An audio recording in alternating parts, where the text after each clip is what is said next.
The role of a woman in the society is to submit. Birth control are the pills of the devil. Education is so fundamental to the development of a people. Hang murderers. Simple as that. What am I voting for? Voting will change nothing. Tout le monde haïtien, como ye. God save the Queen.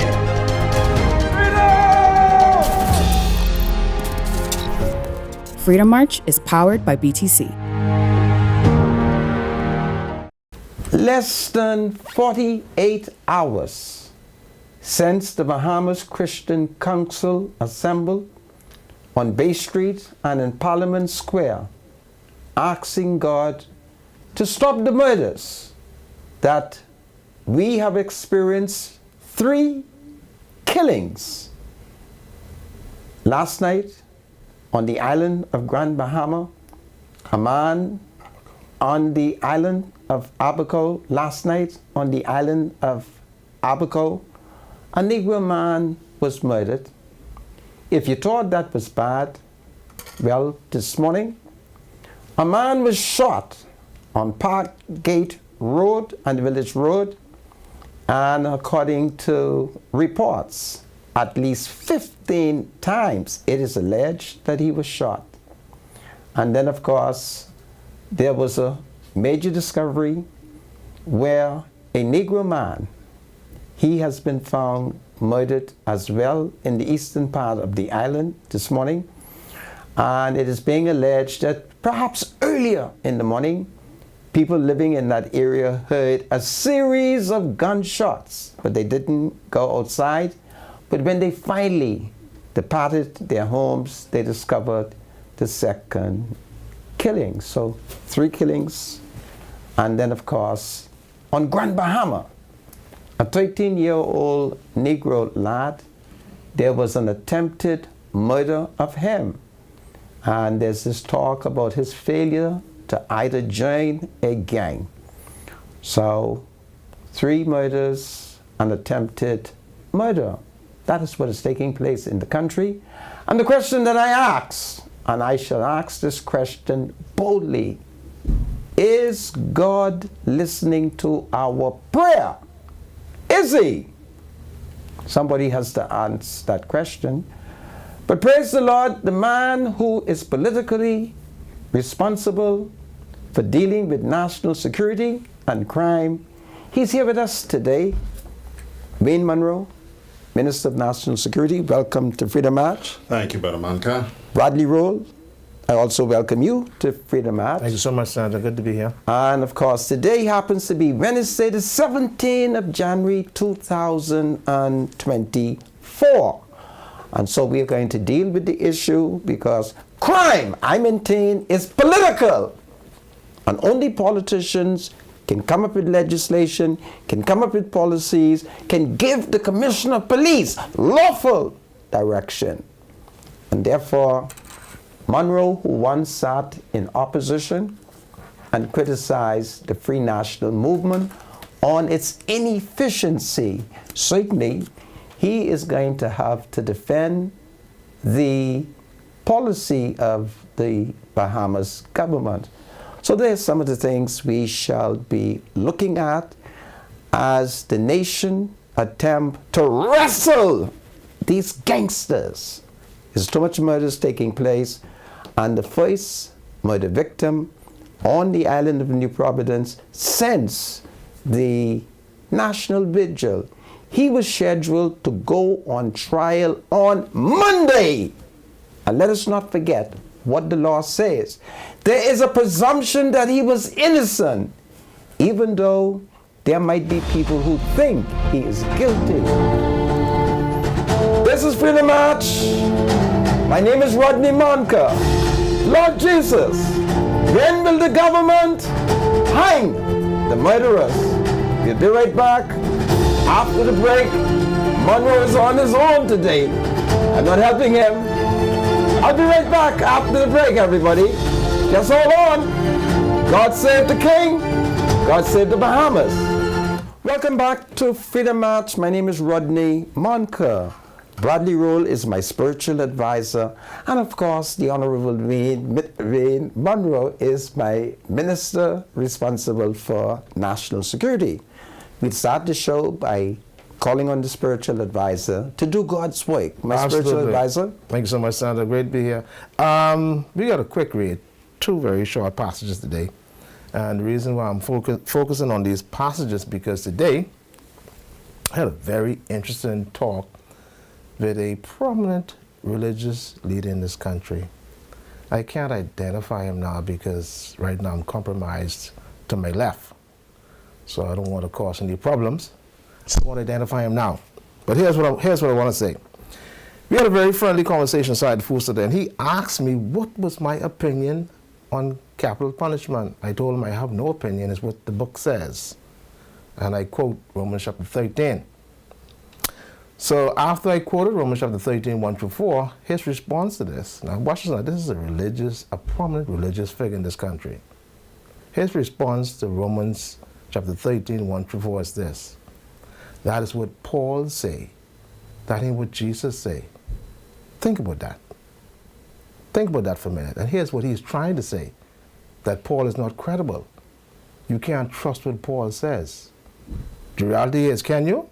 Watch this. Mr. Producer, give me that first passage. All right? No, this is the second one. I wanted the first one.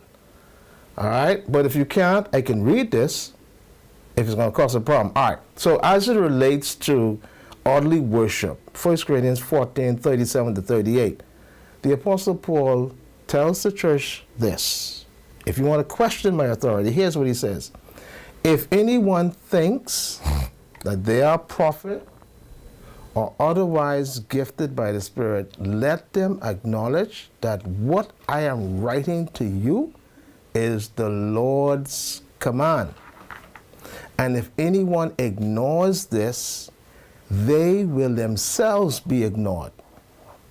Listen to that very carefully now, because he's dealing with orderly worship. This is the second passage. I really want to refer to the first one first.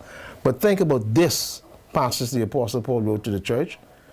If they wanted to question his writings or his command to them concerning orderly worship, he says, if anyone thinks they are a prophet or otherwise gifted by the Spirit, let them acknowledge that what I am writing to you is the Lord's command. This ain't something the Apostle Paul came up with on his own. He said these are Jesus' commands. He said if you ignore these commands, you yourself will be ignored. Case in point number 1. Now, Ms. Medusa, let's go to the first passage, which is in Galatians chapter 1, 11-12.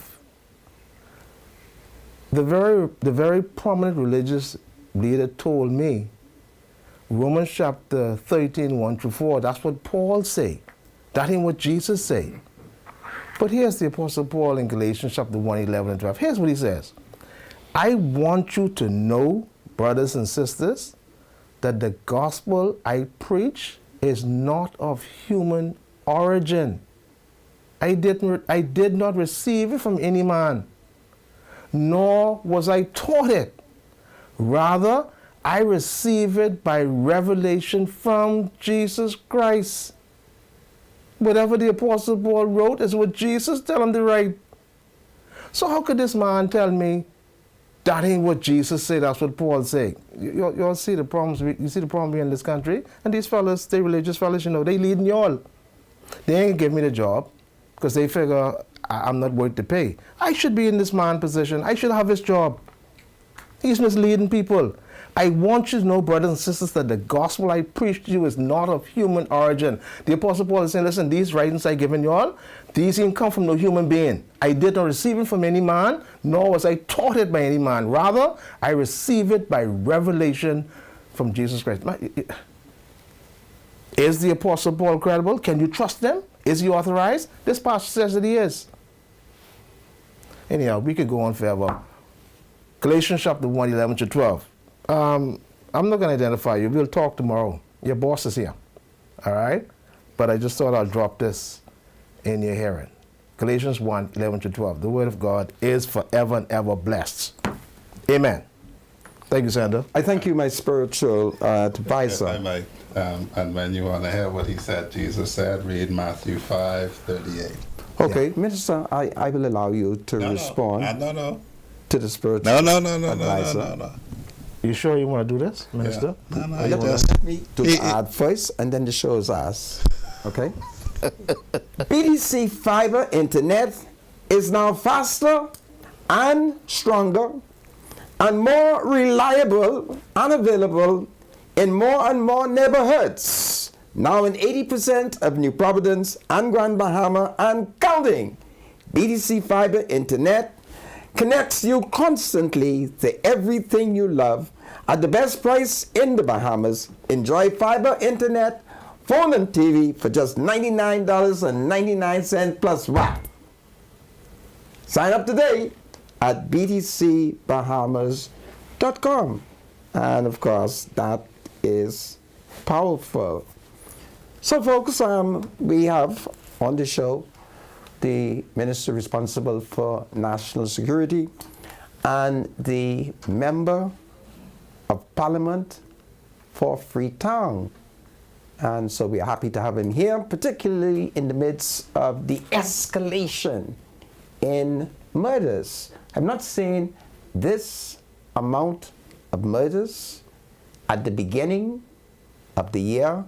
It almost reminds me of March of 2023, when there was a series of murders, but we have forgotten.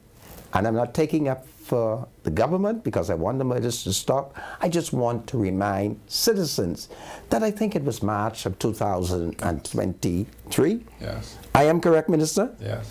Oh, the minister's looking at my dossier. Are you looking at my dossier, or am I looking at yours? So this is powerful. So in March of 2023, we saw plenty of murders. And now at the beginning of January, we have seen a series of murders. Last night on Abaco, a man was murdered. And the police, acting swiftly, has 2 Negro men in custody. That is the intelligence I have received. You thought that was bad, but this morning, a man traveling along Park Gate Road near Village Road, it is alleged that someone with a very powerful weapon perhaps put 15 shots in him. And I was kind of upset when someone sent a photograph to me, and I had to ask Marcus Louis, is his hair is gray? Is this an old man? Marcus said, that is his brain. Ah! I said, Marcus, what you say? Marcus said, no, Mr. Munger, that ain't no gray hair. All of that you see pouring out of his skull was his brains. Ah! And then, if you thought that was emotional and devastating, we then got report that off Pine Barren Road, or through Pine Barren Road, off Fox Hill, another young man was discovered murdered. So, in the Bahamas, we've had 3 murders. And then, of course, in Grand Bahama, in an area where F&Ms, who know the history, would be very familiar with Lewis Yard! Lewis Yard! And if you don't believe me, ask Alvy Penn. Okay? And I could call Alvy Penn's name because I met with him today. And I put a question to him, and he answered me innocently. I said, Alvy, you are real F&M. Today, I'm having the minister, and I might be just beating your head, your name up and down, as I refer to you about the history of the F&M and Lewis Yard. So, Minister, we have these murders taking place. What are we going to do to reduce the murders? There are many citizens who have argued that the politician's duty is to listen to our legitimate wishes. We want murderers who are convicted to be punished by death, capital punishment. And what are we going to do, Minister? Because a woman, the wife of a policeman, she has revealed something to me. I can't wait to see the Commissioner of Police, to ask the Commissioner of Police if this is true. She's told me how her husband has almost been, somebody tried to knock him down under the red light where when murder took place. And I had to put up with this woman saying how they try to kill her husband. And she won't know what I can do. I say, what I can do? I'm going to tell it to Munroe. So Munroe, what are we going to do to put fear in these young Negro men? I don't understand how the two things go together, Brother Munka, but you keep speaking. You keep speaking of capital punishment, right? Yes. The legislation is there for it. Okay. Now, if the suggestion is that somehow you can avoid the court, that would be a novel process. I've heard a lot of people talk about the Privy Council is the barrier to capital punishment, but the Caribbean Court of Justice takes the same position. And when you look at the jurisprudence, it's not a matter of who is the final court. So since you say I'm on my own, legislature-wise, that is the state of the law. It is there. Now, when one talks about putting fear in the hearts of people, the question would be, to what end? You yourself mentioned the young man in Parkgate Road area. He was on bail for murder. His case was to start on Monday. The record has shown that if you get involved in that lifestyle, you're likely to end up dead. If they're not afraid of ending up dead without trial, without appeal, then being gunned down in the street, I don't know how you put greater fear in somebody if they're not afraid of being gunned down in the street, because that's the reality of what we have. The paradigm is that people would say, to be politically correct or judicially correct, you're accused. The police will say you killed someone, you get charged, you get bail, somebody's coming for you. What is greater fear than that? I'm open to find out what is greater fear than you take the first shot. I mean, I agree. I agree. The reality is, you've been charged with murder, taken to court, you may have gone to prison on remand, whatever, you got bail, you came out, and then you end up dead on the streets. Yes. The reality is the next person who's been charged with murder, same thing. I would say to him, tell the judge, I don't want no bail. I'm going to stay in prison, because it's more than likely I can end up dead anyhow. I mean, that should be enough. That is one scenario.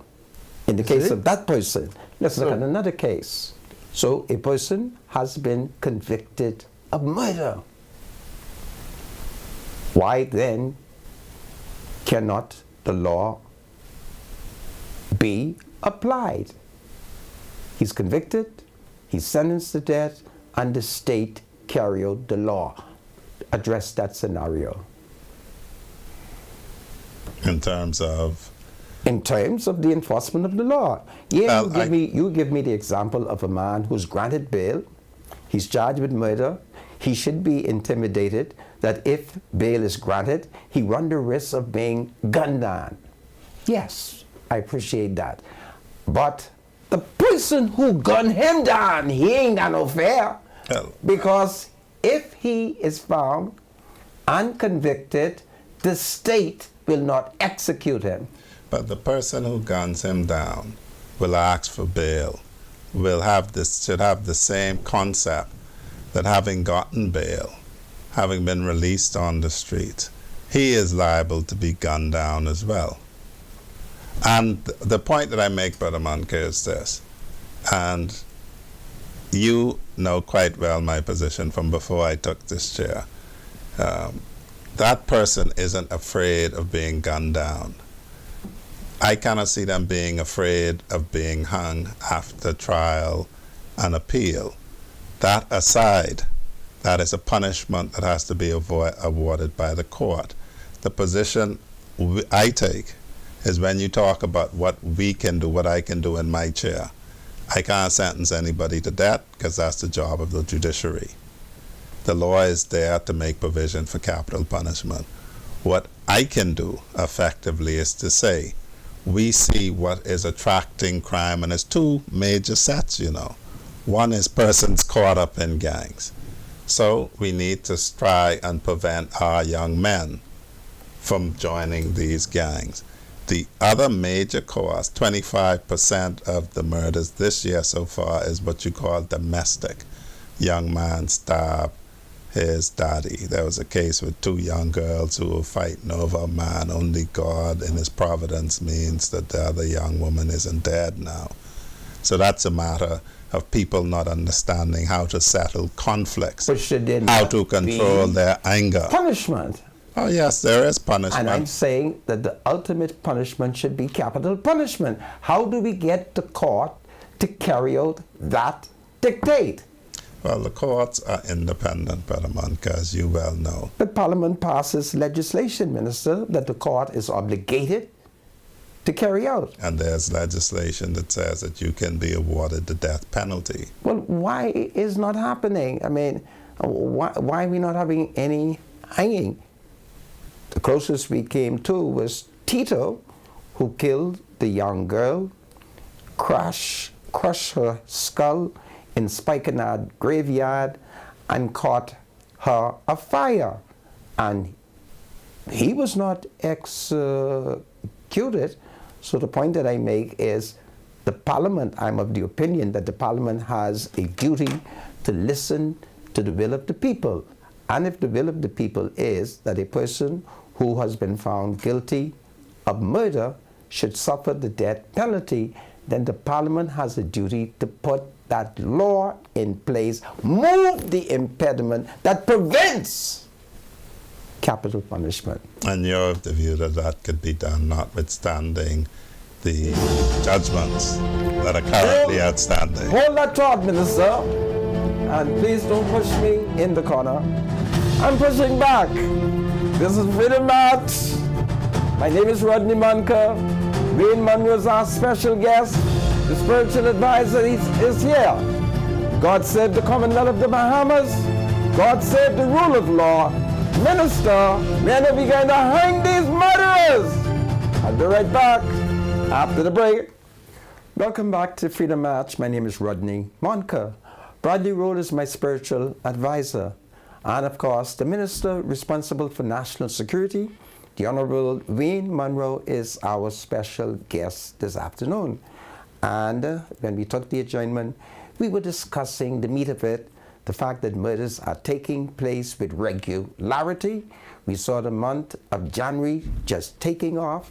And of course, not since March of 2023 have we seen the rapid killing similar to what is taking place in this month. And you would recall that Monday, the Bahamas Christian Council gathered in Parliament Square, Rawson Square, to pray to God. And for those of us who are Christian, many of us believe that the Bible has clearly explained that if man sheds man's blood, by man should his blood be shed. And the Bahamian people are demanding that this governing party, the Progressive Liberal Party, deal with murders, the fear of murders, and the perception that there is a lack of genuine security. We're trying to get the minister to help us out on how to hang people who are convicted of murder, and how to ensure that police investigations are better and that the court will follow the laws as is established by our Parliament and our Constitution. Munroe, the Prime Minister appointed you to the Cabinet.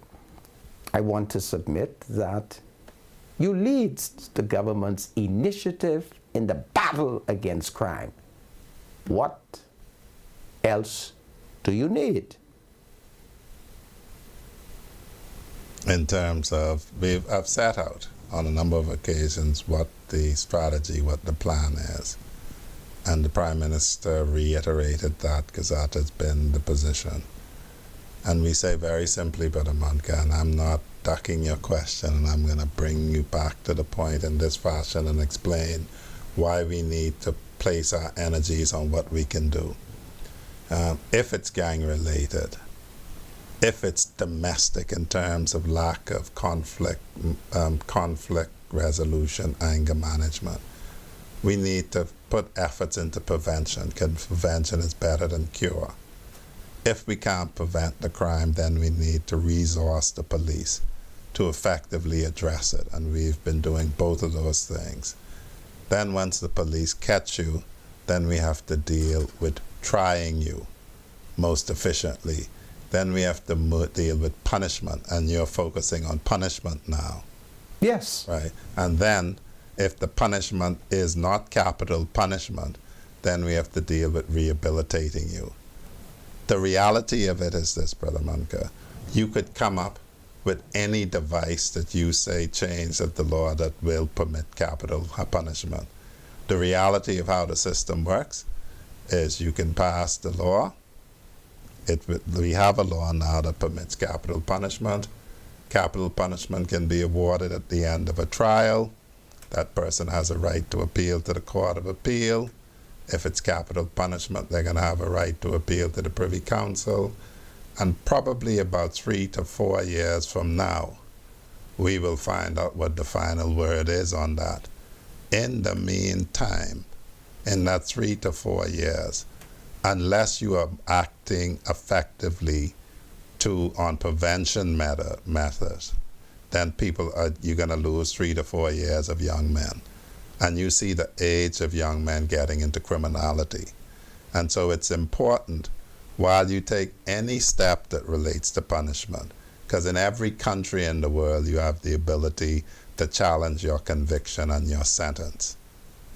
My focus, because I'm not the Attorney General, my focus is to address the methods that we can address, which is prevention, which is policing, which is cooperating with the Attorney General, the Chief Justice, to see about expediting the trial process, and then to see about improving punishment. And we have a punishment, an amendment to punishment that we are consulting now as a part of the Conditional Release of Offenders Bill.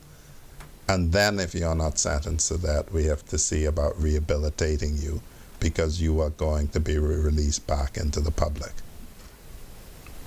Yes, That's the holistic strategy and plan. Meanwhile, we are bombarded by gun violence, by stabbing, by murders, and all the things that you say I like and I support you in it, but the reality of the matter is there is too much killing. What can we do to deter that? And to tell me that young man who was born in 2001, that we should have rehabilitated him, yeah, I quite agree with you, but we have to deal with what we have in the front of us. And what do we have? We saw on Prince Charles Drive exactly where the policeman's wife told me they tried to kill her husband, and I think she must have complained that the camera ain't working, and she's so angry how her poor husband had to jump up on the windshield. She gave me one big story. I said, listen, you lucky. Munroe coming, I'm going to tell Munroe about how they try to kill your police husband. So the point I'm making is, we saw the terrorist attack there. There's no deterrence to that. We saw on Lily of the Valley corner, grandma with a grandchild and 2 women, and the fellas came out of the back of the yard and killed her. What deterrence is that? Yeah, it sounds nice that we're going to rehabilitate them, but I need something swift. I need something to prevent these killings. And if people are bold enough to kill, then I invite you to go to 1977 and read the case involving Mishaka Shobek, who was hanged by Mrs. Janet Bosbeck. Praise the Lord, Janet did a good one. Paramanka, you have a preoccupation with this, and I understand why. You've been marching on this. You go downtown and Junkanoo on this, right? This is your thing. But let me help you with this. When we resumed hanging, we hung Reckley in the morning, well publicized in the news. You said that should have deterred murders, right? It did reduce the amount. No, I don't see it as an absolute deterrence, Minister. Okay. Would it surprise you that somebody was murdered the exact same day that we hung Reckley? I would not be surprised. All right. But I'm certain that there was a major reduction every time there was an execution. No, that's not accurate. Well, but even if it isn't accurate, Minister, it's the punishment. That's the punishment. In any event, Paramanka, I'm not taking your punishment from you. It's on the books. My focus is on what I can control. Can you not influence the cabinet? Can you not influence the Attorney General? Because you alluded, suggesting that you might be passing the buck. No. Is it the Attorney General that we should go after? Because someone has a duty to protect the people. Right over here in Mountain Heights, we had one killing there. Let me invite you to do this, Brother Marco, which is what I invite everyone to do. If you have a formulation of the law that you think would bring about the result that you say, if you expose it, it can be examined. And then if it's examined and found to be efficacious, then it could be advanced. But desire doesn't necessarily translate into what you can get. You can desire many things. But I'm focusing principally on the law. There is a law. There is an impediment that prevents its enforcement. You are one of the nation's top attorneys, and it's unfair for you to privately educate me, and then I publicly drop your education on you. I'm embarrassed to tell the country that which you revealed to me as to how this can be solved.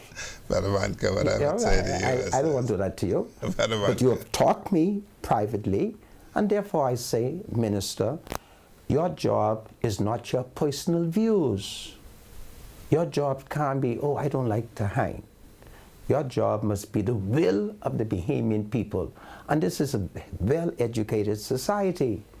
And we are concerned, we are disturbed over the fact that a grandma could be driving through Lily of the Valley corner.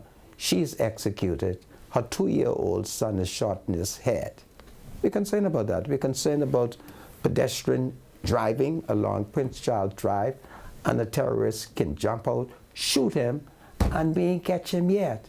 We're concerned about that. We're concerned about the fact that, yeah, there's all kind of social problems and so forth, but does it justify me to take my knife and stab somebody because, there has to be punishment? No, nobody is arguing that there must be that it's justified. But we say when you reach that point, prevention has failed. Yes.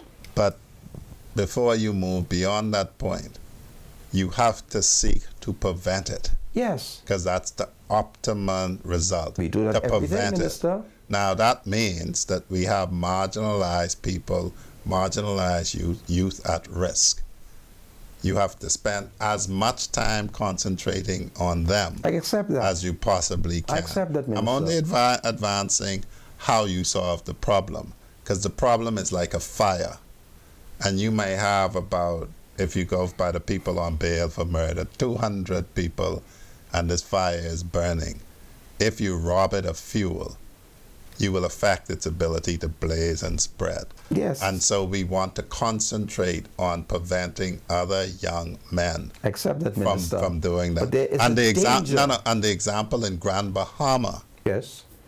is a very sobering one, that you have a decent young boy who refuses to join a gang. Yes. And that is what they're doing. Yes. And so you have to address that. Well, that suggests because that there's a breakdown in the school system.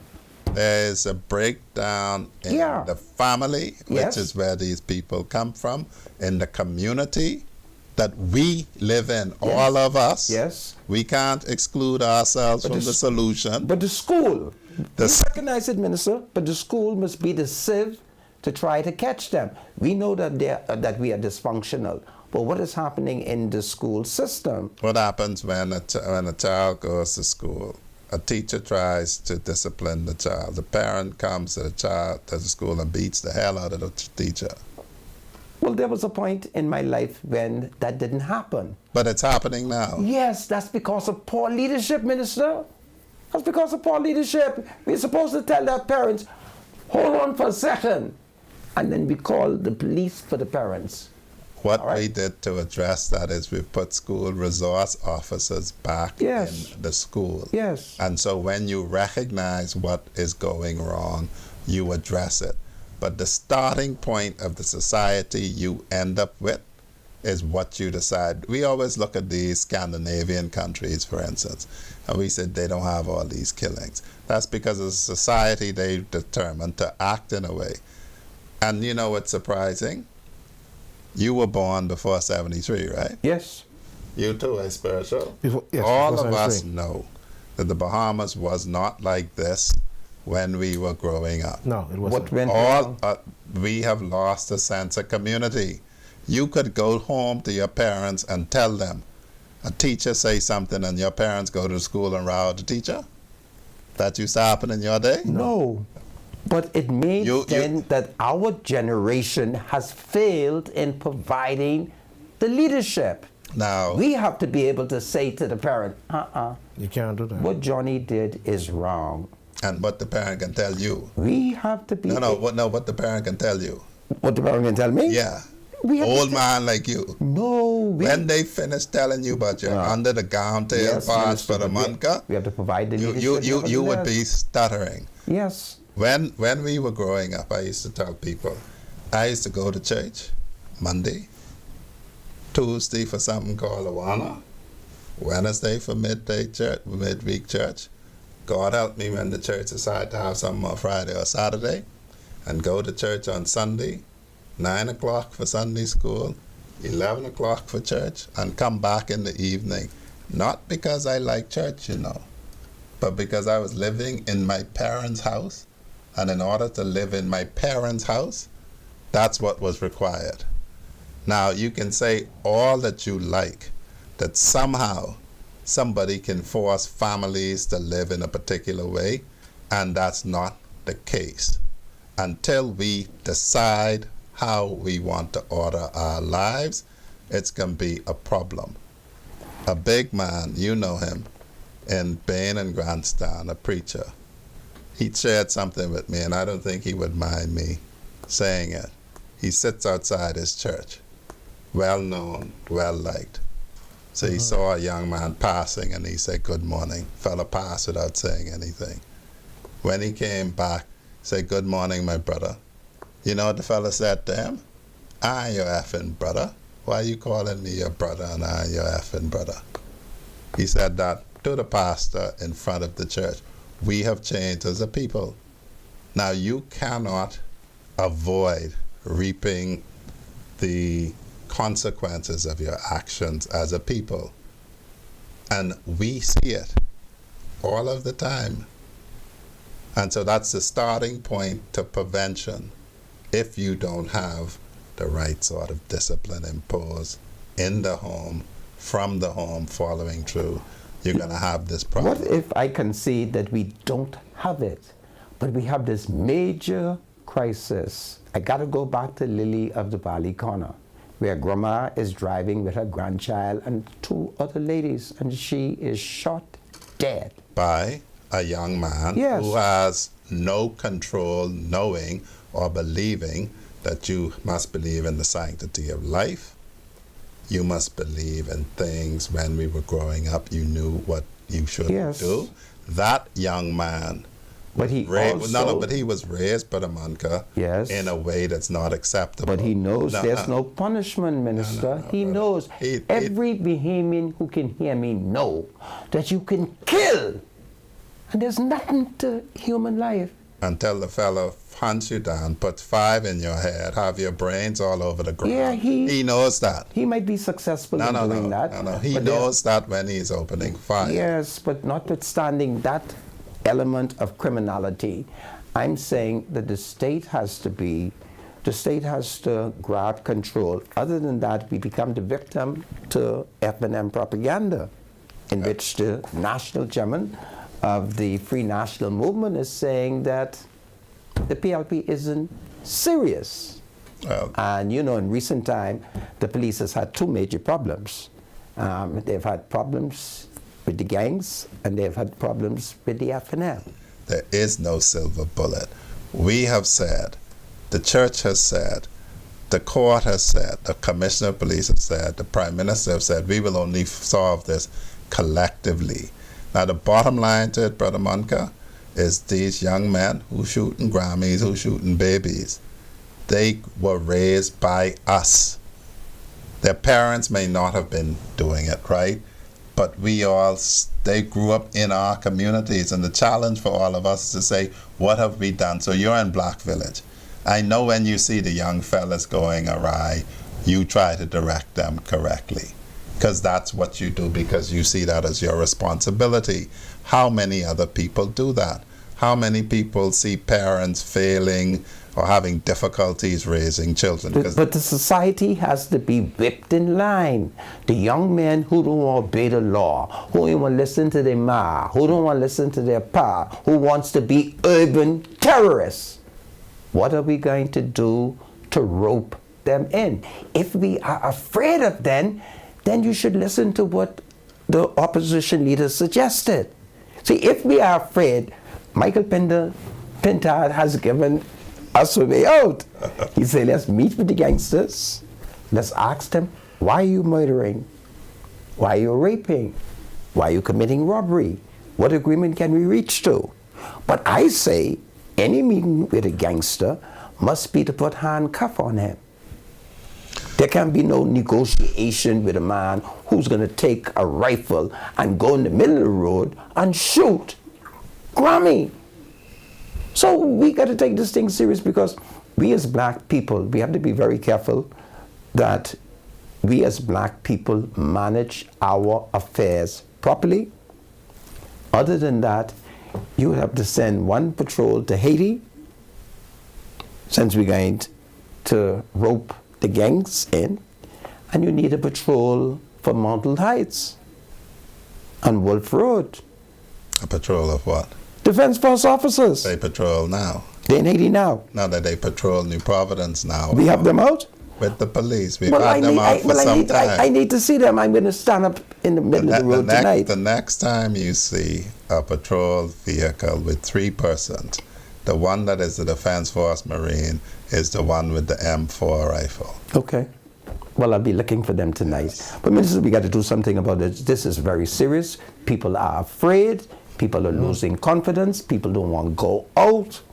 And it can't be the excuse that we have failed with our children, because there are thousands of Bahamians who are raising good sons. And it's the majority of people. The majority of people are law abiding. Yes. It's so let us go. But it's a very minority. It's a small minority who are wreaking havoc. So let's go and whip them in line. And that is the position. Well, the Prime Minister. Explain that to me. I want to hear how we can get the young people, the young men, to be responsible.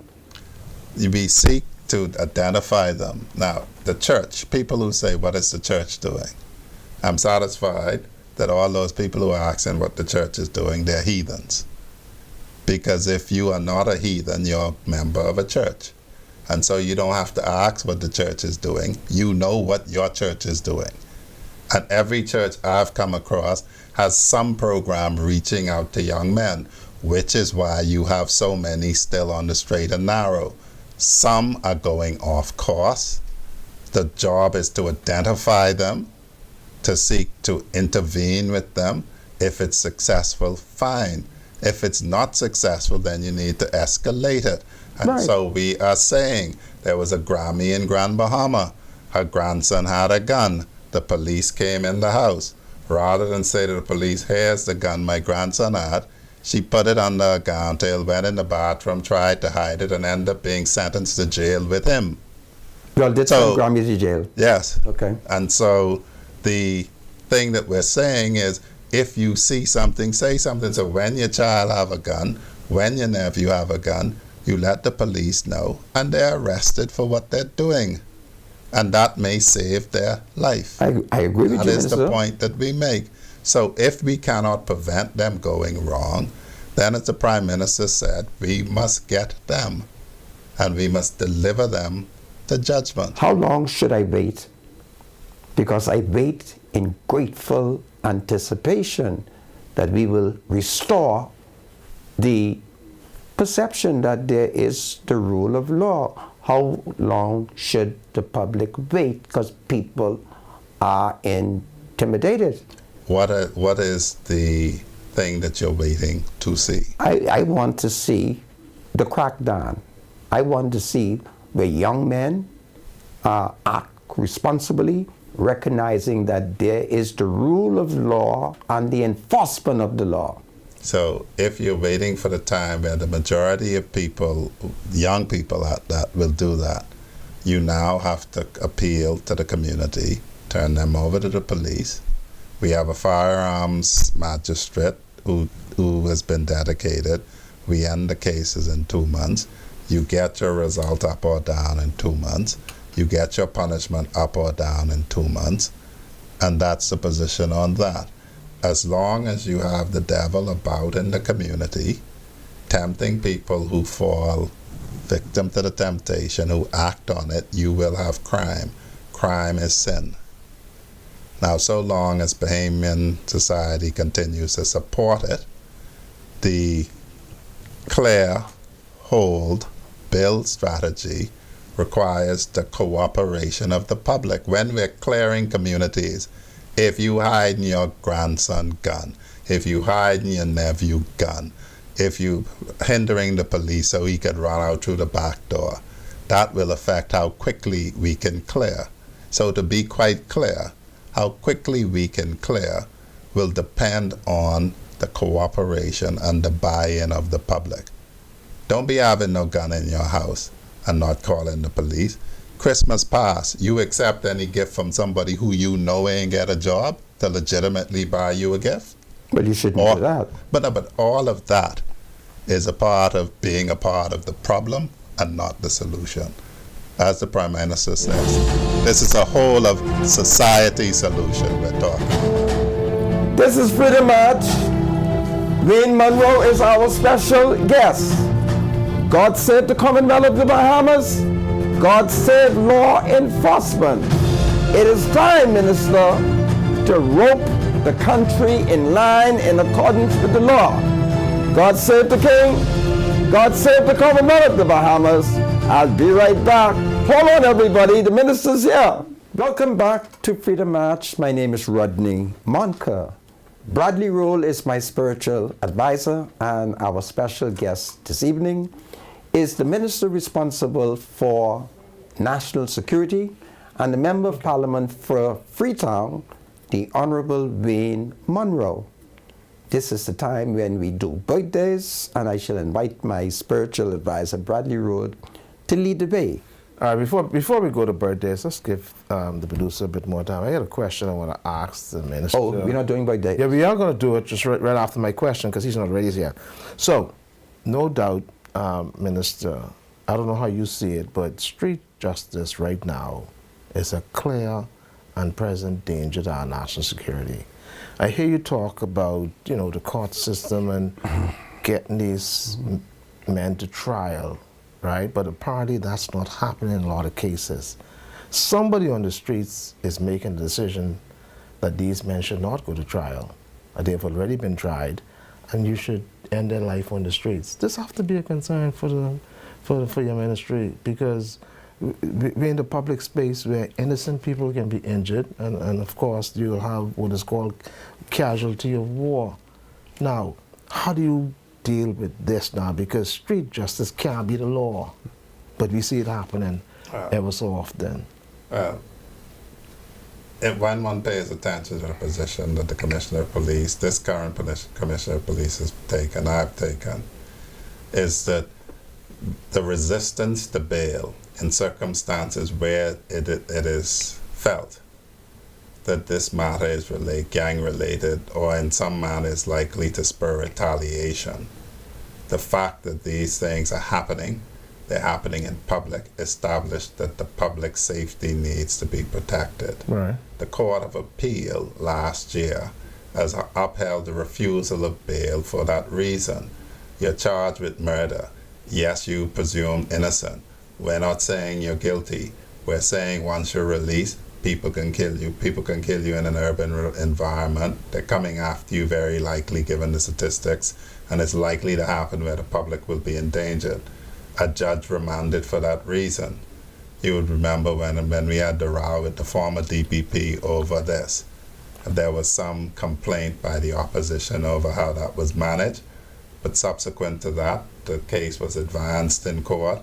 The Supreme Court judge remanded for that reason. The Court of Appeal upheld it, and what the Attorney General has said is the DPP, who is independent, has agreed that they will be pressing that objection in the appropriate cases, that when the judges do not on the facts agree with them and they think the person will be remanded, they are to appeal aggressively to the Court of Appeal who has made that decision. And the Chief Justice points out that while the appeal is waiting to be heard, the person remains in custody. And so that was what we've been pushing for a while, rather than wasting time amending an act that you know is going to be struck down, like they did in Trinidad when they knew it wouldn't survive first encounter with the court, but it just makes the people feel good. You do something that would be effective. Well, how do you prevent the court from just striking down a law? Certainly, Parliament must have the power to prevent that. No. Are you telling me that I'm wasting my vote by voting for men to the Honorable House of Assembly, and I advocate that the government should pursue a certain policy into law, and the government does it and the court could just say no? If it offends the Constitution, yes, that's the order that is set up. In that same constitutional order that says that the legislature has this power, says the judiciary has this power, and the executive has this power. Now the point very simply is this, Brother Manka. If what we have an issue with is the presumption of innocence is just clear, but why we are saying these people should be remanded has nothing to do with the presumption of guilt. It has to do with the fact that the statistics show that when you are charged with murder and you're released on bail, the statistics have shown that those persons are very likely to become victims of murder themselves in circumstances where there are other people around who have been shown to have been injured and killed while people tried to kill them.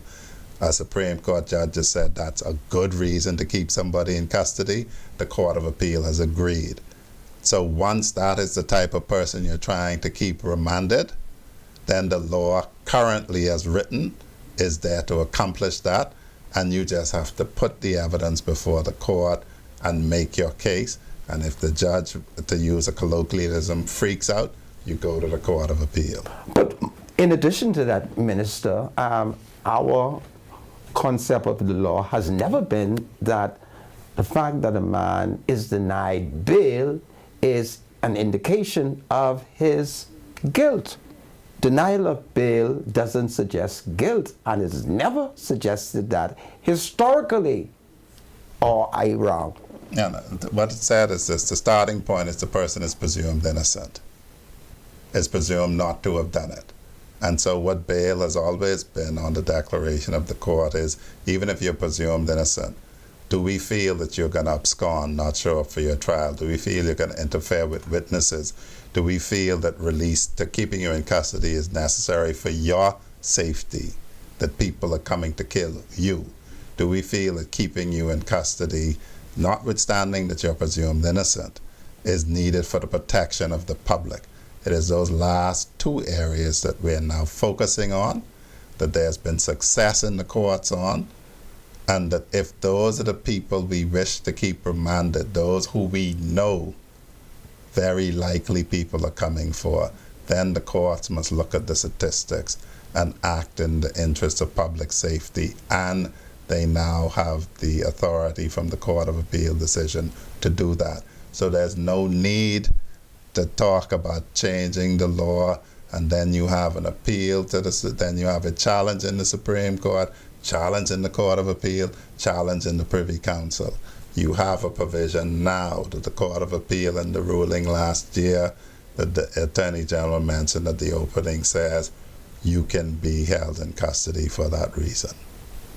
Thank you, Minister. Are you ready for birthday now, my special advisor? Yeah, I'm ready for birthdays. Okay, let's go ahead. Can we confirm or deny? I understand there may have been another shooting in Nassau Village a couple minutes ago. But anyhow, I can't believe this. Anyhow, let's do these birthdays. No, I'm certain that the minister has the means by which he can Wow. ascertain if there was in fact another murder. So we want to wish, let's do these birthdays quickly. We want to wish Brenda Lewis, we understand, is celebrating her birthday.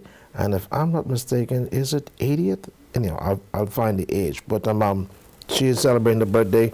Of course, the birthday wishes coming to her from her entire family, especially our CEO, Sebastian. Of course, he sent a special birthday wish to you. Happy birthday to you.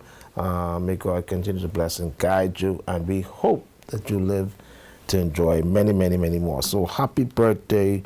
They describe her as our mother, Brenda Lewis. Happy birthday, Brenda Lewis. Of course, God bless you indeed. All right, so who do we have next? Yes, we want to wish this special young lady here from the Church of Christ. Happy birthday to the singing, warm, happy, beautiful lady of God, Denise Bannaby. She is celebrating the birthday, the wife of Elder Kevin Bannaby. She is celebrating her birthday. Happy birthday to you from the entire Church of Christ family and all of your family, your sons, husband, and everyone in the Church of Christ here in the Bahamas. Happy birthday, Janice Bannaby. God bless you, and we hope you live to enjoy many, many more. And then, of course, we get this brother here. He's a member of the Church of Christ as well. Defense Force Officer Alano Whitney celebrates his birthday. Happy birthday, Alano, coming from your family, of course, your friends, and of course, all those who love you, and of course, the Highbury Park Church of Christ. We hope you enjoy your birthday, Alano. Who do you have next, Mr. Producer? We want to send a happy birthday out to Desiree Dane. Happy birthday to you, coming from your friend Tia. Happy birthday to you, and we hope you enjoy your birthday and live to enjoy many more. Happy birthday to Libya Sweeting. It's coming from her mom, Tracy, her daughter, Rakia, brothers, Walter and Holland, and her niece, Syria. Happy birthday to you. May you live to enjoy many, many more, and we wish you all the best on your birthday. Happy birthday, Libya, or is it Libya Sweeting? All right, and last but by no means least, this beautiful young lady coming from her dad, Shania Pratt, or Sanaya Pratt, is celebrating the birthday, coming from her dad, Rashad, her grandparents, Shani, and Rudy, uncles, Rudy Jr., Berlin, and Angelo Pratt, grand-aunt, Sharia, Carla, Antoinette, and the grand-uncle, Derek Davis. So happy birthday to Sania Pratt. All right, so I think that's it. What do you have, Sandra? That's it. I thank you, my spiritual. Can we confirm this latest murder in Nassau Village? The reports are there's no shooting in Nassau Village or in any other area. Okay, good. That's been Good, reported. okay, that's good. That's good news. All right. What happens is you have people who things are bad in terms of crime that is happening. No need to make up crime. No. There's enough actual crime happening. That should be a crime, eh? Making up crime. It is, but, you know.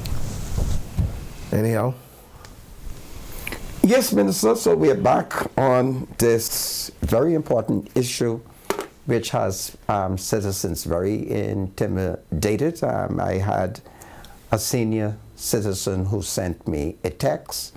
She wanted you to know how frightened she found herself today as she drove in the area where that Negro man who's on bail for murder was executed today. What do we say to old people driving through the streets and they encounter these terrorist acts? Is that terrorism, the start of it? Going into the middle of the streets and just firing and killing whoever you came for and carrying collateral damages with it? Is that not a form of terrorism? And when are we going to treat it as terrorism? Well, not how terrorism is defined. How do we define terrorism? Terrorism is when you have an act whose main purpose is to cause terror. Sadly, what they would say is their main purpose was to kill this one man, and they have done that. So when there's a crime of causing public terror. So if you go out and let's say during COVID, if you came out and you said, I have COVID, and you run around coughing, you're trying to cause people publicly to be afraid.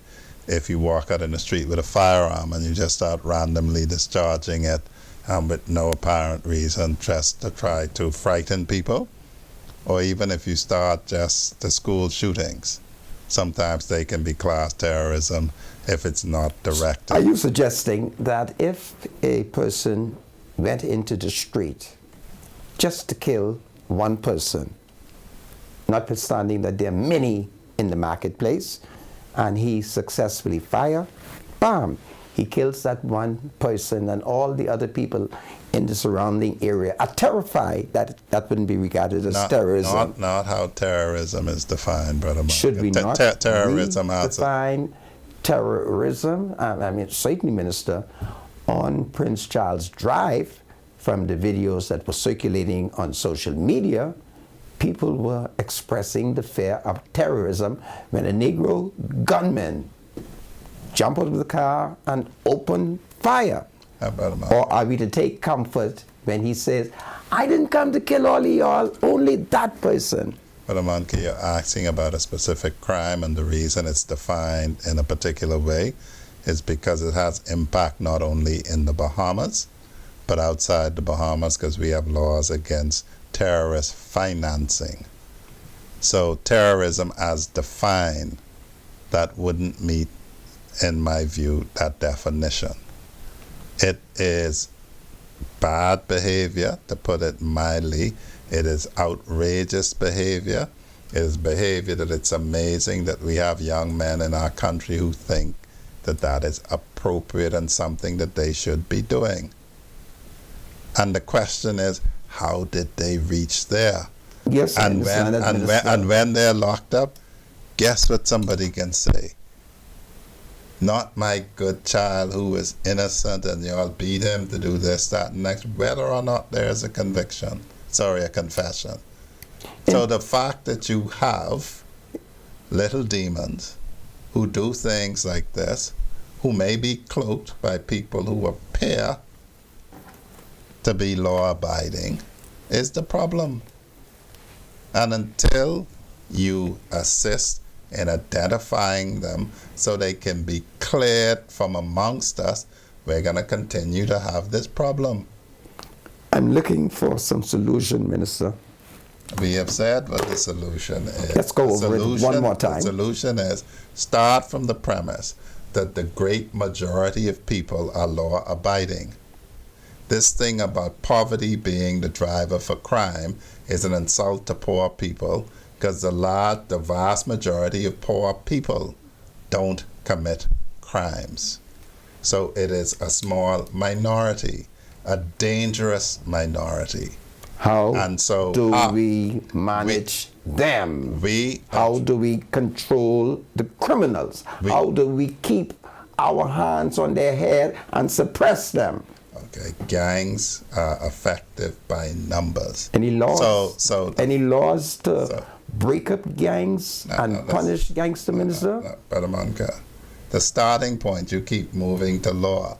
Law is to deal with people who have already decided they're going to be criminals. Well, the people who's shooting and killing around the country, that's them I'm talking about. You ask us how we're going to address it. Yes, how we the going to address main it. issue that we have to focus on with great energy is to prevent people becoming criminals. Yes, Minister. That makes sense? Yes, but we Okay, have failed. no, that's the first thing. We have succeeded with a vast majority of the people. Okay. We've succeeded with a vast majority, of young men. So let's not denigrate our young men, because plenty of them doing good things. Yes. We don't always report when Yes, they do. I accept So that. we've succeeded with a lot of people. With the ones we haven't succeeded with, the police have to deal with you. And in dealing with you, we need the public's help in identifying them, and then we could deal with them. And whether you do or not, the police are coming to deal with them. And the more the public participates, the less inconvenience it is for the public, the quicker the task is done. And yes, we are looking at improving our anti-gang rules and laws, because just passing a law doesn't stop people doing the act. And passing a law doesn't mean that it's going to be effective unless it's effective. So let's say you have a gang law, right? And people say the three of us are a gang. What you can say? The spiritual advisor is my spiritual advisor. Munroe is my lawyer. We ain't no gang. And the onus is going to be on the state to prove that you're a gang. So we're looking at ways to strengthen those laws. So, see, I'll put it to you like this, Brother Monk, and I hope you understand it. I could easily say we go into Parliament and we can pass a law, right? Like they did in Trinidad. We can pass a bail act that say no bail for murder. Now, I know that law is going to be upheld. It will not be upheld. No. I know it's going to be struck down. Goodness of mercy. One of the institutions, something is wrong with it. No, Brother Manka. 40 years ago, you didn't give bail to people charged with murder. And it had nothing to do with whether or not they were innocent or guilty. It was designed to protect them from vengeance. It was designed to prevent them from killing witnesses. It was designed to prevent them from escaping. No, Brother Manka. When you had the refusals of bail for murder, back in the day, it used to be because you were charged with murder, no other reason. But to get back to my point, Brother Monka, if you wanted to be disingenuous, you could bring a bill that appears very harsh, that you know either isn't going to stand first contact with the court, or you know you're never going to be able to prove it, but it looks hard, and you could put it in place. And guess what? In 2 to 3 years, when people find out that it won't have effect, election will be finished, but you would feel good. I made you feel good. Remember how often the Bail Act used to be amended back in the day? Every 2 to 3 years. So we can waste time doing that, or we can take the law that we have that's effective to keep people remanded, give the court the evidence to keep them remanded, and when the judges freak out at first instant, go to the Court of Appeal. What hope, Minister, under these circumstances, based on everything you have told me, what hope do you offer the Bahamian people in the midst of the fear of crime, in the midst of these recent murders? What hope do you offer them? The hope that I offer them is it Jesus or what? Well, Jesus is always a hope. And the answer. Now, if you are telling me that you believe that you can do anything in your own strength, I might need to slide away from you a little bit, because that's a bit of idolatry going down there. So yes, as a Christian, I believe that you have to have faith and that everything is done in God's will. And if you don't believe that, that is probably a part of your thinking that won't necessarily mean that you would be criminal. But certainly if you have Christian people living their faith, they wouldn't be shooting down people in public. But the hope we offer is the police are better resourced now than before. We've recruited more than before. We've armed them with actual tools and technology. I can't tell you all the technology, because if you know it, the people we want to deploy it against know it and can safeguard against it. But the hope I offer the Bahamian people is this, and I come back to the whole society solution.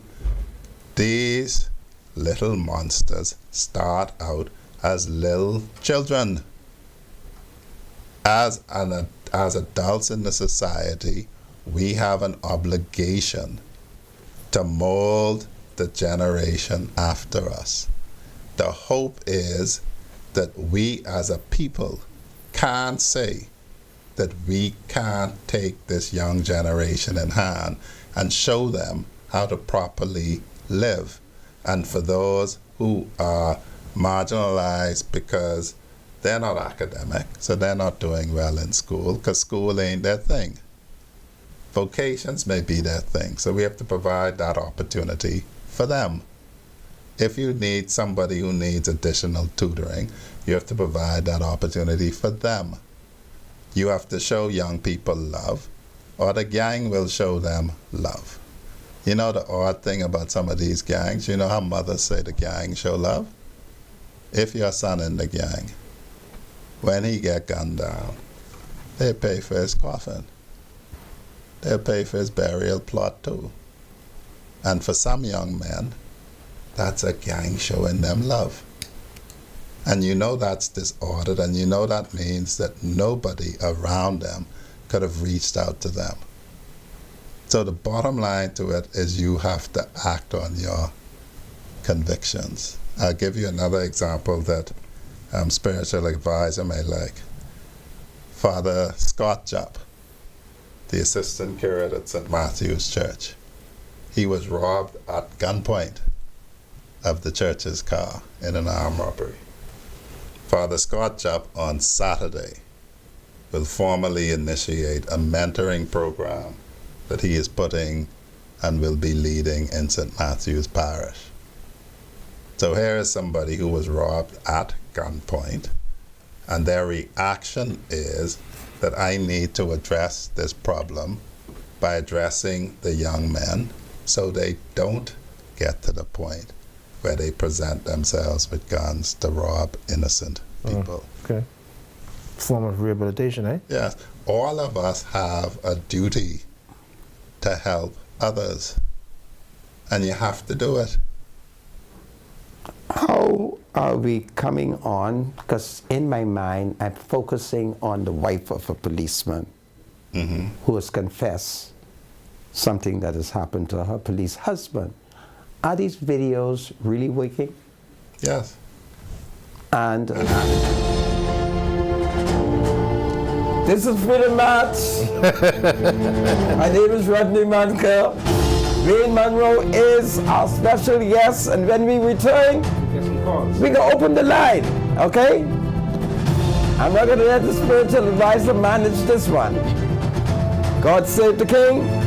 God save Wayne Munroe. God save the spiritual advisor. Your Majesty, when is your government going to hang? Welcome back to Freedom March. My name is Rodney Manker. Bradley Rule is my spiritual advisor. Wayne Munroe is my minister responsible for national security. We're going to open up the line and we are going to invite questions. And of course, I want everybody to be respectful. Other than that, I'm cutting. As Mr. Producer, if it pleases you, you may open the line. The numbers to call is 323-7775-698-0775-698-0776. I'm sure you have a lot of questions for the minister. He's here. Don't let him get away. Ask all of the questions you really want to ask him at this time, okay? So call us 323-7775-698-0775 and 698-0776. You've been asking when the minister's going to come on the show, but he's here now. So just ask him the questions you want to ask him. Welcome to Freedom March. Call you live. Go ahead, call you live. Caller, you there? Next caller, please. Welcome to Freedom March, caller. Yes, Spiritual Advisor. Yes, sir. You have a question? Hey, Brother Manka. You have a question for the minister? Yes, sir. I have Okay. two questions for the minister. One. We'll take one. Go ahead. One, okay. Before you put me in a tight spot. I I go to the one in Grand Bahama yesterday with the 13-year-old being starved for not want to be a part of a gang. Now, those young men, I know y'all going to catch them eventually, if y'all don't have them by now. What are y'all going to do with people like that? Because they shouldn't be amongst normal people. That's a form of terrorism there. That's the second. You have a young man who wants to do right, and for him wanting to do right, he's going to be punished by his there. That can't be right. What's the second question? The second one is, no, I have a statement. The next thing, when you have a son that you know is not working, you know have no legal form of income, and can bring a 55-inch TV home, put in your front room, and everybody sit down and watch that TV. When the police come to the house, every person who watching that TV should get locked up. From the baby to the grandmother. We got your point, Minister. How will you answer him? The issue with the young men, because on the report I've received, the three of them have been identified by name, so it's simply a matter of them being apprehended. I gather that they may be juveniles, and so they would be subject to the juvenile justice system, which may, as it's practiced now, see them charged, may see them remanded, may see them then being sought to seek bail. The issue that I will raise with the prosecuting authorities here, and I suppose it's social services, because social services in the task force, is whether those are children that should be taken into state care. And by that we mean you're taken into care for the protection of the young person, to say, if you are an adult and these are your children, and you are raising them in a way that one, they would be the member of a gang, an identifiable gang, and they would be prowling like that, then your method of raising them poses a danger. And regardless of them being able to say they should be admitted, they should not be remanded, there may be a case that they should be taken into state care. Now, if they're to be taken into the care of the state needs to house them and manage them, and the state may not wish to house them and manage them other than in a very controlled environment. So those are the nature of the things that we're looking at now in the Ministry of National Security. But don't we have the Simpson Pen for boys and girls? No, but if you go to Simpson Pen, that's a school where you would be held if you are remanded. The problem with Simpson Pen is you go there, you're remanded, you go, you get bail, you're released. Oh. And you go back to your parents. My proposition that I have, that we're looking at now, is depending on the circumstances of the allegations, that itself may show that your parents aren't fit to have the care and control of you, and the state, the Minister of Social Services, should take you into care, and then we will see about your upbringing. I have my view as to what that upbringing should look like, and we can address it like that. So bail wouldn't be the issue. The issue is the parents you have demonstrated in some circumstances their failure to properly care for you, and the state should take that matter in hand. Right. So in other words, the state will end up taking the child and raising the child. Yes. Okay. That's what happens now with children who are taken into care. Okay. And the state is supposed to work with the parent to show the parent how to parent properly so they can return the child to the parent. Thanks so much. Welcome to Freedom March, caller. Hi, good afternoon. Good afternoon. You're live. I just want to say congratulations to Mr. Munroe for his promotions of officers across the board. We know that they haven't been promoted for many years, many years, and we thank him for coming in and cleaning that up. Also, I'd like to thank him for sitting in the role that he sits as Minister of Security, and I'm sure he will do a great job in bringing the relief and the insight that we need to deal with this criminal, or help us to deal with criminality in the Bahamas. Thank you. You're welcome, Carol. Thank you so much. Any comments? Well, the the promotions in the security forces, the one that was very long outstanding was BDOCS, the prison. The police had one when we came to office. We've done one already in the police and the defense force. But of course, with all promotions, you always have dissatisfied persons. Right. Yes. There was a complaint where this lady said her son, who was a defense officer, apparently he was overlooked. He may have qualified, but he was not promoted. And she was wondering, why is it that he was overlooked for his promotion, even though he may have done better? Do we have another other caller? Defense force officers. You have another call? All right, let's take this call. Welcome to Freedom March. Call you live. Hi, good afternoon. Monica. Yes. Congratulations, Minister. My question at 2 points. The first one is, I don't understand, and maybe you can help me, please. The House of Assembly over the years have had the majority of persons in there are in the legal fraternity. Okay? You all know the ins and outs of the law. You are a brilliant attorney or case counsel.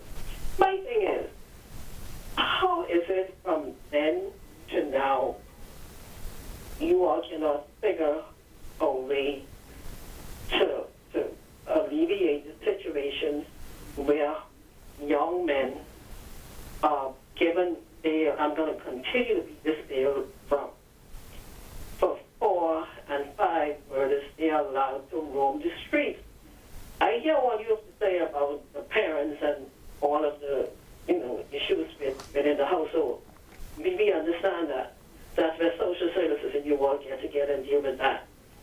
But right now, I do not. I heard what you said about the judges and the justices, whatever, making the decisions. But you all, I have seen you all get persons off, or with some serious crimes or charges. But no one seems to have the answer to finding out or convincing persons to alleviate this fear, because that is the problem.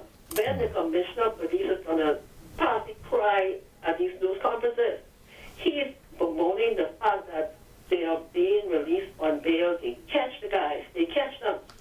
The police are doing an excellent job in reference to that. They're doing their job.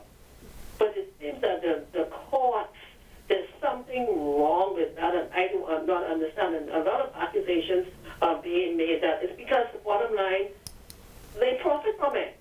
So I want you to help me understand what is it that these persons, because I don't understand a 15, 16-year-old out on bail for 4 murders. Thank you so much, caller. Thank you, caller. This concept of lawyers making money off bail, I can tell you economically, if somebody is remanded for long periods of time and they see things as tough, they actually pay for their case to be driven and the money is being made off the case.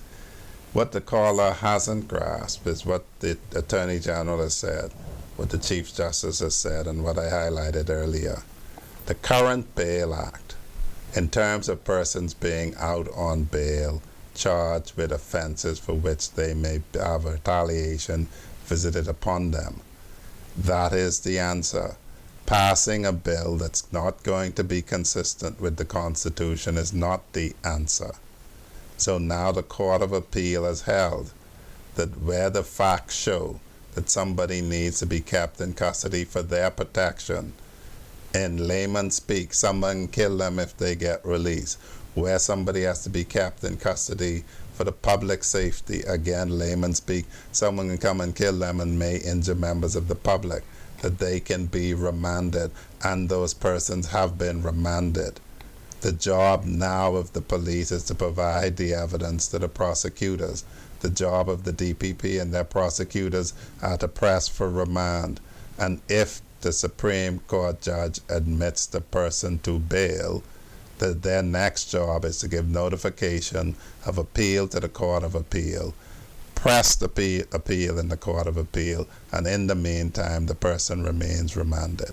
This trying to tinker with the Bail Act when the abundance of the law tells you that the reasons for remands are set and we have two that we can use effectively. All right. Your time is better spent using them effectively.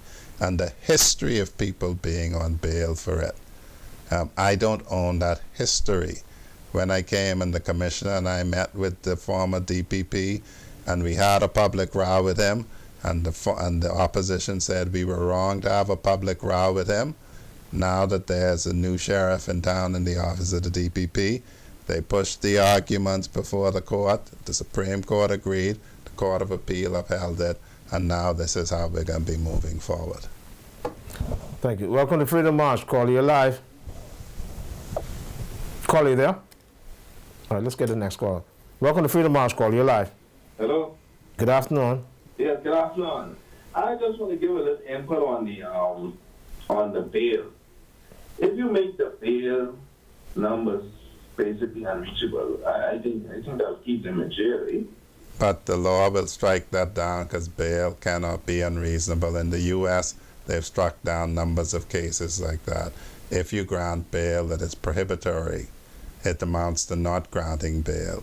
The reality of it is this: if somebody is going to be murdered when they hit the street, very likely, if they will be murdered where other people are going to be murdered, the Court of Appeal has said that judges ought to remand in those circumstances. And that's the ground that we're going to advance, because we know it can work, because the Court of Appeal last year gave a decision to that effect. Okay, caller. Thank you so much. Welcome to Freedom March. Caller, you're live. Good afternoon, gentlemen. How you all doing? We're fine. How you doing?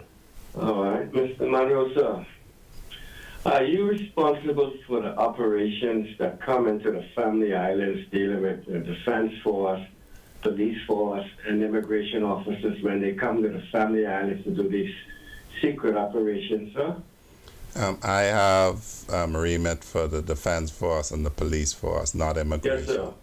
Okay, sir. So what we see on the Family of Islands, I'm calling from North Lutheran, and we had an operation here last week, Friday, right? And what's been happening over the years, you all sending the operations, which is fine, but the operations only last like 12 to 6 hours. We come that morning early, and then by 12 o'clock, everybody's gone back to Nassau. I see the government's decided to send Defense Force officers into 80, right?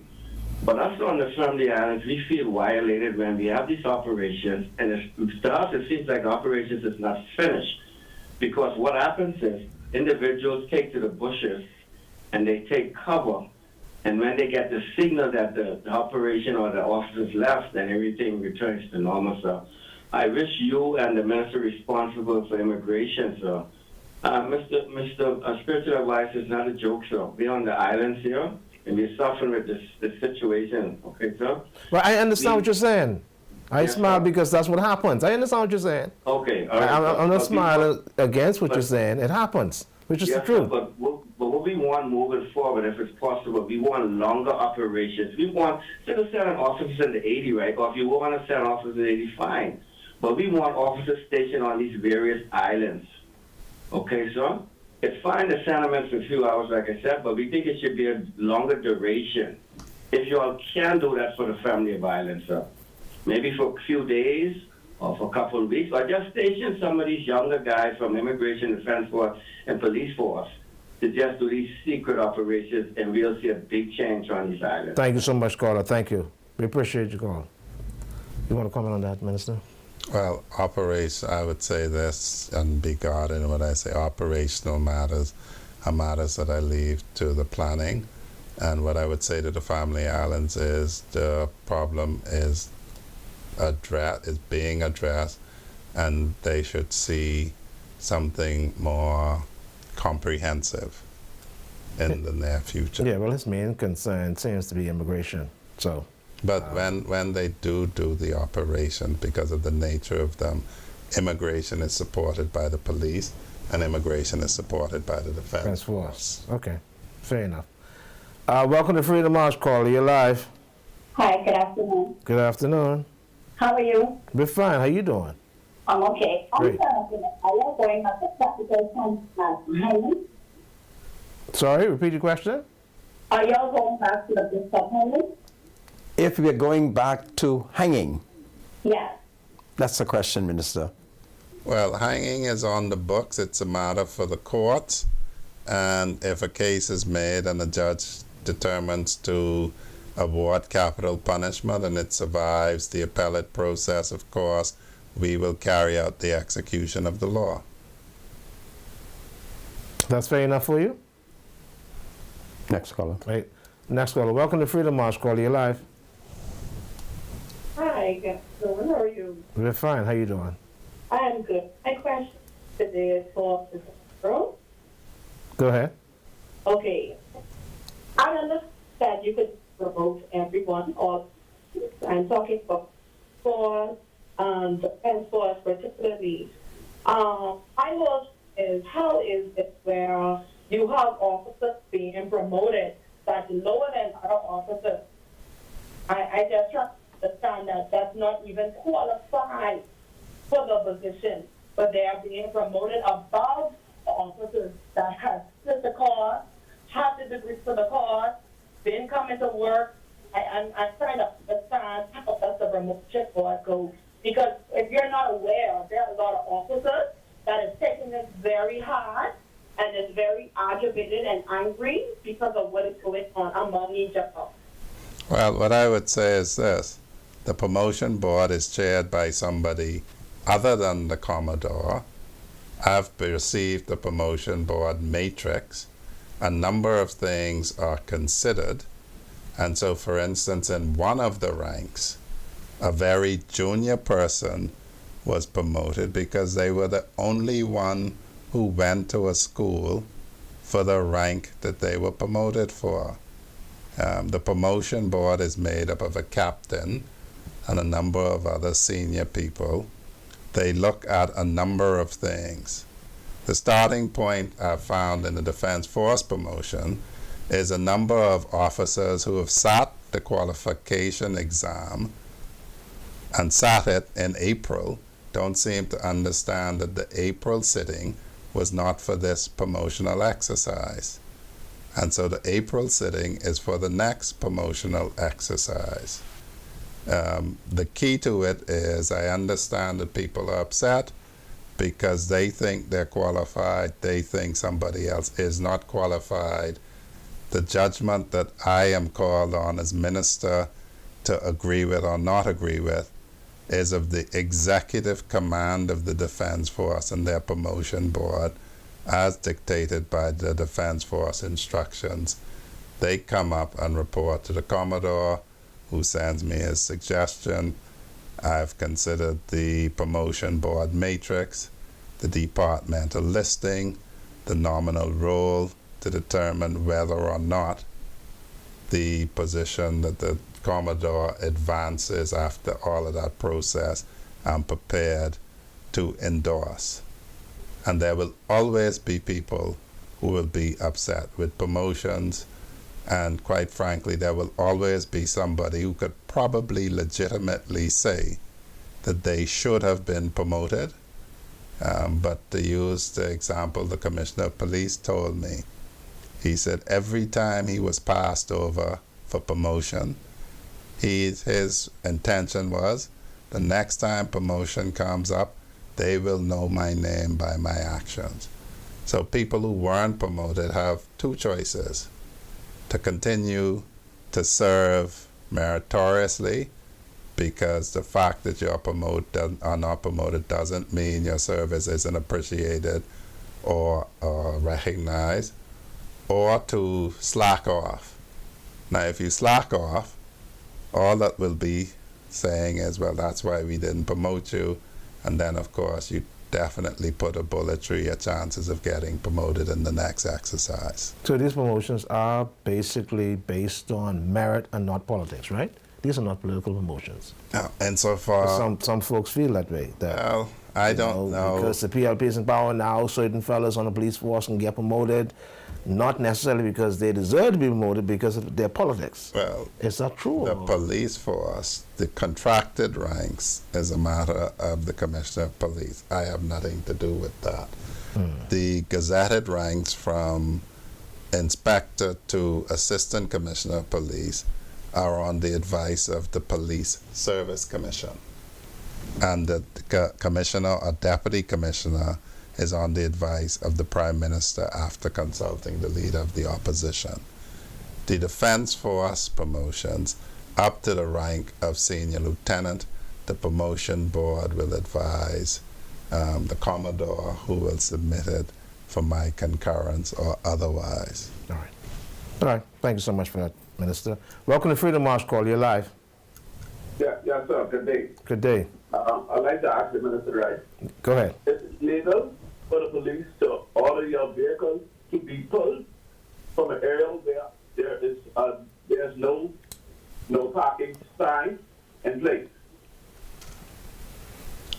If it's causing an obstruction, yes.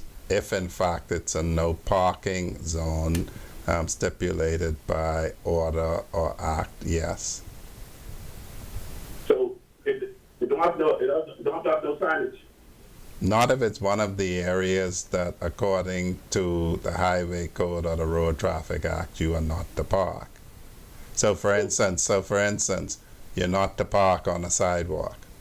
So if you park on a sidewalk, there doesn't have to be a no parking sign. If you park so that you obstruct the flow of traffic, they can tow your vehicle. But there are cases when you can carry it to court and win it. I've seen it happen, if that satisfies you, caller. Anyhow, welcome to Freedom March, Caller. You're live. Caller, you there? You're live, caller. Go ahead. Yeah, hello. Hello. Good afternoon. Good afternoon. Welcome to Freedom March.